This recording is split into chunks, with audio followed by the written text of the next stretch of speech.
한 주간 회자된 화제의 말, 좋은 말, 나쁜 말, 이상한 말, 그중 최고의 말을 뽑는 시간 상근장원급제, 미디어 전문 정상근 기자, 비유의 달인 MC 장원. 안녕하세요.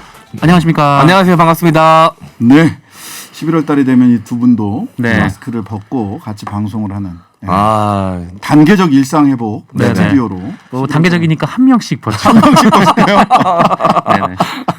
가위바위보 짜세요. 네. 누가 먼저 벗을 건지. 네. 예. 자, 역시 이번 주에도 네. 우리의 마르지 않는 한 분이 또 노미네이트 되셨습니다. 첫 번째 후보, 한물간 정치인들만 끌어들여. 예, 그분이십니다. 홍준표 국민의힘 대선 후보가 한 말씀인데요. 자, 네. 한물간 정치인 누구를 저격한 겁니까? 네, 사실 뭐 특정인을 지적하지는 않았습니다. 이 경진 구도에는 윤석열 전 검찰총장이 이제 중진 의원들, 국민의힘의 중진 의원들을 캠프에 연이어 영입을 하자 어제 이제 홍준표 후보가 본인의 SNS에 한물간 정치인들만 끌어들이고 있다라고 글을 올린 것인데요. 내용을 조금만 더 전달해 드리자면 저는 각계각층의 지지 선언이 전국적으로 매일 쇄도하고 있는데 상대 후보 측은 윤 후보를 이야기하는 것이겠죠. 네. 한물간 정치인들만 끌어들이고 있다. 제 뒤에는 당원과 국민이 있는데 상대 후보 측은 기득권 정치인들만 가득하다라고 비난을 한 것입니다. 그 윤석열 후보 캠프는 현역 의원이 한 80명 된다고 그러더라고요. 네, 거의 뭐 상당수가 지금 윤석열 후보 캠프 쪽으로 합류를 했죠. 아니, 거기가 현역 한 의원 중에. 100명 정도 되는 정당 그 국회의원이 국민의힘이 한 100명 정도잖아요. 그렇죠. 네. 근데 한 80명 있으면 거의 다가 거기서 의원총회 해도 되는 거 아닙니까? 뭐 그렇죠. 이 홍준표 후보 쪽에는 한 세 명? 세 분 정도, 그리고 세 이제 분이 유승민 떠오르네. 후보 측에도 한 6-7분 네. 정도, 그리고 이제 원희룡 후보 측에는 현역 의원 간분이 없는 걸로 네. 알려져 있는데. 그 윤석열 후보 캠프에 예. 그 국민의힘 소속 의원 103명 중 48.7%인 37명이 지금 합류해 있고요. 37명. 전현직이 80명이군요. 네, 유승민 후보 캠프 같은 경우는 김웅, 김희국, 신원식, 유경준, 유이동 의원 등 8명이고요. 홍 후보 캠프는 김용판, 조경태, 하영재 등 이 세 3명에 명. 불과합니다. 3명. 원희룡 캠프에는 없는 건가요? 없습니다. 없고, 그리고 이제 남은 이제 현역 의원분들 가운데 거의 상당수도 이제 윤석열 후보 캠프 쪽으로 이동하지 않겠는가. 뭐 당내에서 이런 관측도 나온다고 합니다. 뭐 5일까지 기다리는 게 낫지 않을까? 네. 이게 보니까 정황상 네. 뭐 여러 사람을 겨냥한 것 같긴 하지만 또 한편 하태경 의원 저격한 거 아니냐 이런 해석이 있는데. 어떤가요? 왜냐하면 하태경 의원이 이날 이제 합류를 했었거든요. 이제 네. 공동 선대위원장으로 합류를 했고, 근데 하태경 의원이 이제 윤석열 후보와 함께 기자회견을 하면서 이제 합류를 선언하고, 그러면서 이제 윤석열 후보에 대해서 뭐 이제 뭐 정치 혁신 그리고 정권 교체를 모두 이룰 수 있는 후보다 이렇게 평가를 했었는데, 뭐 이를 두고 이제 뭐 홍준표 후보 측에서는 자꾸 이렇게 영입 경쟁만 해서 줄 세우게 하는 거 아니냐 좀 이렇게 비판하고 있는 그런 상황입니다. 네, 하태경 의원은 유승민계 쪽으로 유승민 캠프로 갈 줄 안 그렇게 네. 예상했던 사람이 많은데 네, 맞습니다. 유승민 캠프 쪽에서도 서운하다 이런. 네, 그러니까 좀 의외의 있을 것 반응이다. 같아요. 의외라는 이제 반응들이 있습니다. 그런데 이제 잘 기억해 보시면 지난 1, 2차 예비 경선에서 홍준표 저격수 역할을 이 하태경 의원이 자처를 했었습니다. 아, 홍감탱이 뭐 이런. 네, 얘기했죠. 조국수 네네. 홍 뭐 다 기억나실 조국수 겁니다. 홍감탱이. 뭐. 네, 그러니까 이제 홍준표 후보와는 굉장히 껄끄러운 관계일 수밖에 없죠. 하태경 의원이. 근데 또 오래된 고언이 있지 않습니까? 적에 적은 친구다. 네. 이런 의미에서 좀 이해관계가 맞아떨어진 것이 아닌가. 하태경 의원과 이 후보가 윤 후보가 이해관계가 좀 맞아떨어진 것이라는 결과가 좀 분석이 되고 있습니다. 네, 그 누가 또 대표적으로 윤석열 캠프에 결합을 했나요? 뭐 최근에 이 김근식 경남대 교수가 이제 비전 전략실장으로 갔고, 그리고 이제 주호영 전 국민의힘 원내대표, 그리고 이제 이진숙 전 MBC 사장도 뭐 선대위원장 그리고 대변인으로 합류를 한 상황입니다. 뭐 지금 윤석열 후보 캠프의 공동 선대위원장이 6명이나 되는데, 이 주호영 전 원내대표, 또 심재철 전 국회 부의장, 뭐 박진 의원, 김태호 의원, 그리고 유정복 전 인천시장, 뭐 이 하태경 의원 이렇게 좀 구성이 돼 있습니다. 네, 아유 굉장히 많네요. 예, 자 현역 의원에서 압도적 차이가 있고, 그래서 그러다 보니까 이게 뭐 한물간 정치인이라고만 얘기하기는 현역 의원 숫자가 좀 많긴 하다 이런 생각은. 네. 근데 그 홍준표 후보는 이제 한물간 정치인이라고 얘기를 했었는데, 네. 그 이전에 이제 김종인 전 비상대책위원장은 파리떼라고 얘기를 했었거든요. 아 그렇죠. 네, 윤석열 후보 측이 이제 파리떼에 둘러싸여서 뭐 시간을 낭비했다 좀 이렇게 비판했었는데, 뭐 이제 후보 캠프 내에서도 그 워낙 좀 계파가 워낙 다양한 분들이 합류를 하고 또 그러다 보니까 이게 좀 좋게 보면은 좀 계파를 초월한 메머드급 캠프가 되는 건데 좀 이제 안쪽의 사정을 좀 들여다보면은 사실 좀 이제 잘 손발이 잘 안 맞는 좀 그런 모습도 있다라고 합니다. 어느 구석에서 어떤 말이 나오는지 자기들도 잘 모르겠다. 이렇게 캠프 쪽에 계신 분이 얘기를 하더라고요. 네네. 김용남 의원이 그런 얘기를 하시던데 오늘도 우리 홍 후보는 흘러간 정치인을 주워 모아 골목대장 노릇하고 있다. 낭인들의 임시 대피소. 아직도 패거리 구태 정치인을 주워 모아 이길 수 있다고 믿는 사람이 바보다. 당원과 국민은 바보가 아니다. 역시 홍준표 후보 나온 아주 센 얘기했어요. 네. 홍윤 갈등 어제 토론회에서도 계속됐죠. 강원 지역 토론회 어떤 얘기 오고 갔나요, MC? 네. 어제 강원 지역 합동 토론회에서 윤 후보는 이제 홍 의원과 가까이 근무했던 사람 중에 떠나는 사람이 많다더라.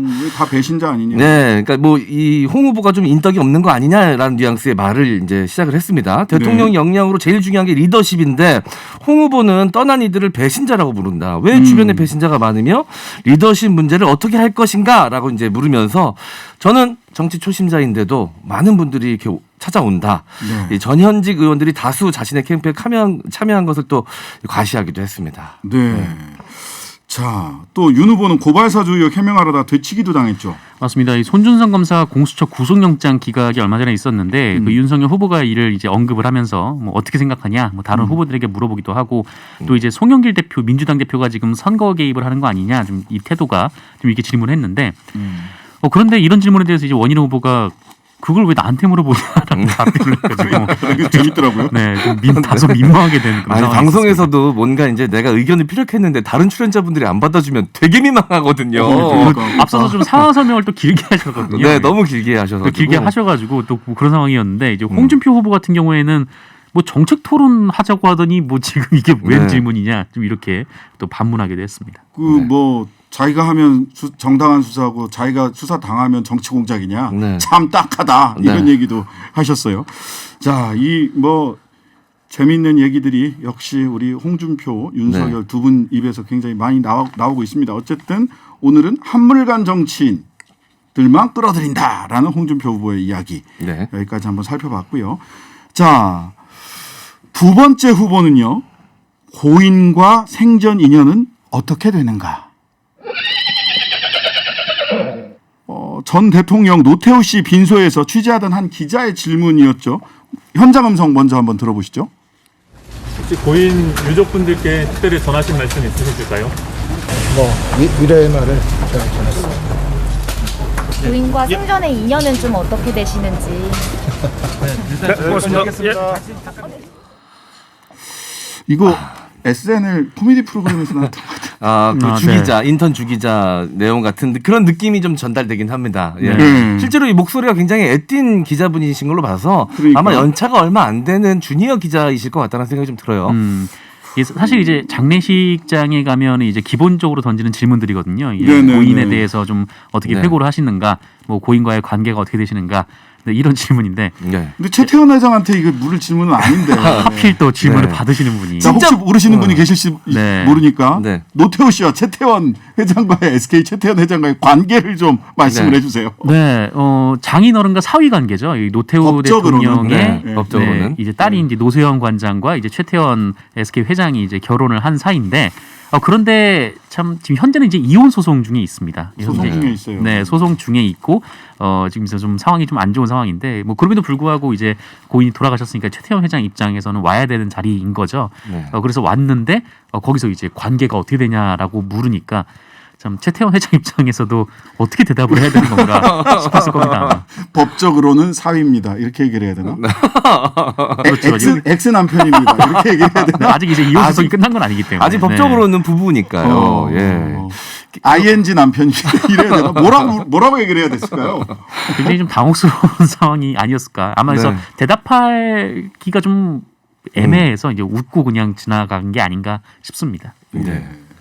사실 당시에 그 네. 노태우 씨가 대통령으로 재직하던 당시에 한국이동통신 네. 그 국영기업이라고 해야 되나요? 네, 네. 공기업이었죠. 공기업. 공기업이었죠. 이게 이제 사기업화되면서 SK한테 갔고 네. 한국석유공사도 사기업화되면서 SK한테 갔죠. 예전에 이제 유공이라 그랬죠. 이제. 예, 예전에 네. 유공이라고 불렀었어요. 네. 그랬는데 그게 이제 SK 정유 요즘 SK 주유소 있잖아요. 이런 네. 게 그때 다 노태우 씨가 대통령으로 재직할 때 사위 계열사가 다 됐었던 맞습니다. 이런 사연이 있죠. 네. 그때 이제 기업 간의 경쟁이 굉장히 치열했었는데 SK는 지금도 SK텔레콤은 이동통신 시장에서 1위 절대적 기업이죠. 강자입니다. 네. 50%예요, 맞습니다. 50%. 그 SK 이노베이션, 그 SK 그 주유소도 지금 현재 업계에서 1위 예. 지위를 차지하고 있습니다. 근데 어쨌든 간에 이런 관계를 뭐 모르실 수 있죠. 90년대 이후에 태어나신 기자라면 네. 네. 모르실 수 있죠. 아 이게 참 저는 뭐 이 기자분을 어떻게 좀 비판하거나 그러고 싶지는 않고, 근데 네.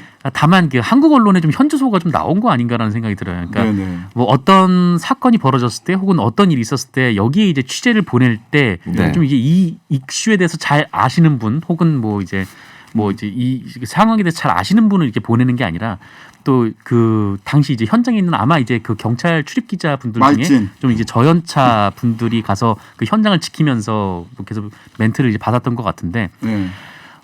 좀 뭐라고 할까, 이렇게 출입처를 계속 돌아가면서 출입처에 대해서 상황도 계속 오랫동안 파악하지 못하고 또 그 취재에 들어가기 앞서서 미리 또 알아볼 시간도 없이 또 부랴부랴 투입되는 좀 그런 문제들이 또 여기서 드러난 거 아닌가. 이게 뭐 고도의 돌려가기 아니냐 이런 얘기도 있습니다. 네. 그런데 사실 이 기자분들이 정치인들 상에서는 약간의 그 공격이나 예. 뭐 조롱 비슷한 비판도 하기도 합니다만 기업인들을 상대로는 잘 그렇죠. 그러지 않거든요.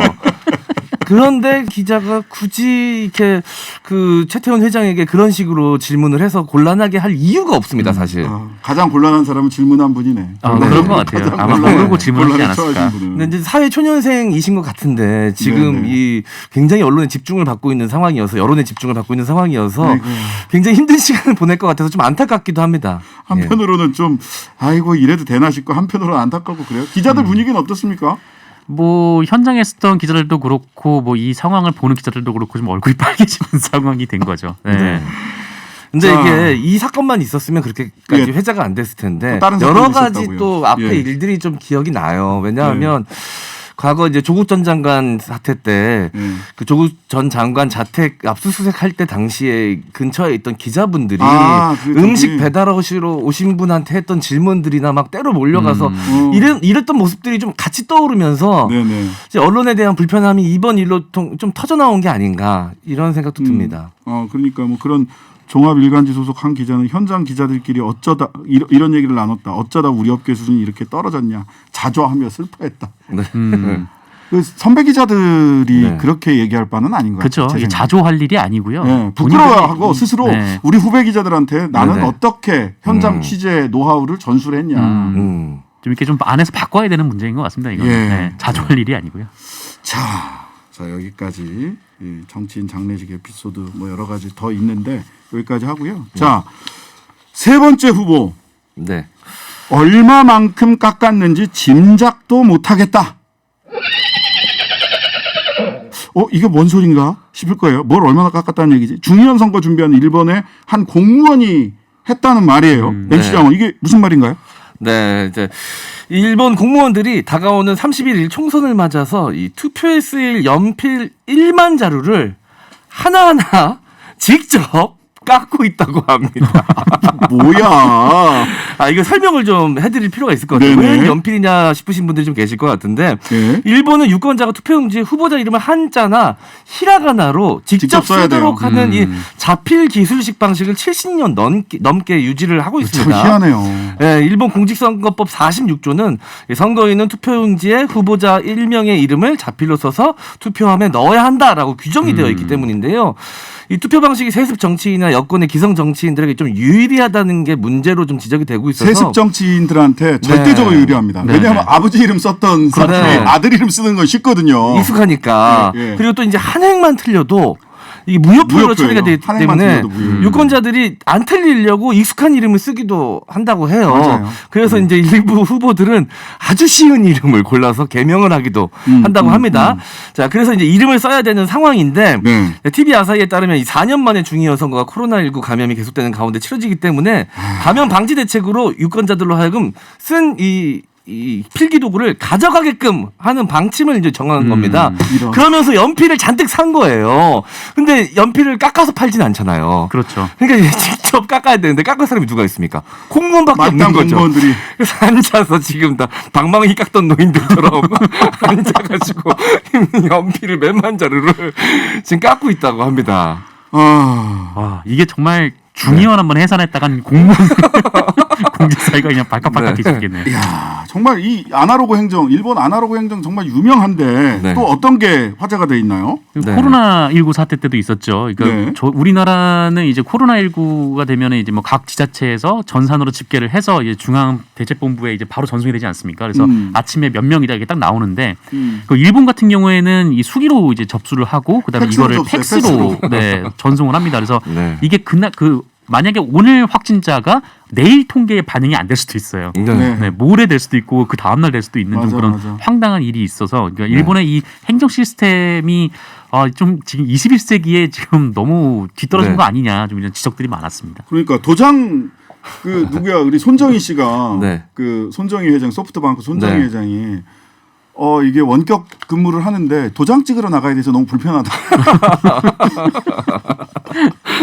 결제 도장 찍으러 나가야 되는데 회사에. 네. 아니 요즘 우리나라 같은 경우는 뭐 계약서 같은 것들도 이메일로 다 주고받으면서 그러니까요. 도장 파일을 거기다 갖다가 붙이기만 하면 그 계약서 작성이 되거든요. 제가 네. 20년 전에 군 생활을 했는데 군 행정이 또 가장 늦은 편에 속하잖아요. 근데 네. 그때도 전자결제 시스템이 있었거든요.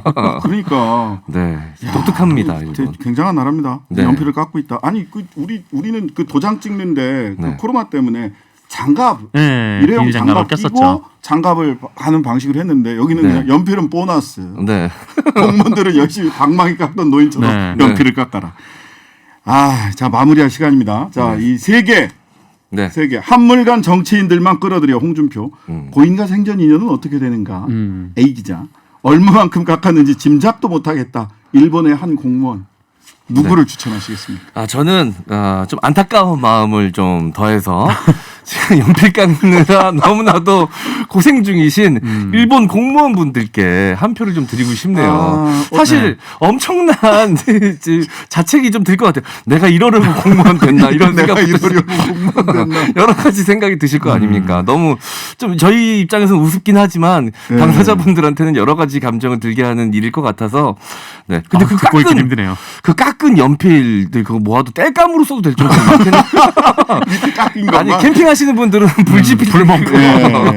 그거 불쏘시개로 쓰면 좋거든요. 갈봉이님이 정 기자 오랜만에 봐서 그런가 살 빠졌네요라고 하셨는데요. 자, 우리 살 빠진 정 기자님 맞아요. 추천해 저도 주세요. 느꼈어요. 네. 갑자기 당황했네요. 너무 기쁘시죠? 저는 이제 한국 언론의 경종을 울렸다는 의미에서 네. 고인과 생전 인연은 어떻게 되는가? 네, 여기에 네. 한 표. 하겠습니다. 그럼 저한테 넘어오나요? 네. 네. 캐스팅 보트를 주셨습니다. 저는 오랜만에 큰 웃음을 주신 네. 하지만 본인의 고통으로 오랜만에 큰 웃음을 주신 얼마만큼 깎았는지 짐작도 못하겠다. 연필 깎던 일본의 한 공무원께 네. 오늘의 장원을 드리도록 네. 하겠습니다. 자, 네. 다음 주에도 재밌는 이야기 나눠보도록 하겠습니다. 정상근 기자, MC 장원 감사합니다. 고맙습니다. 감사합니다.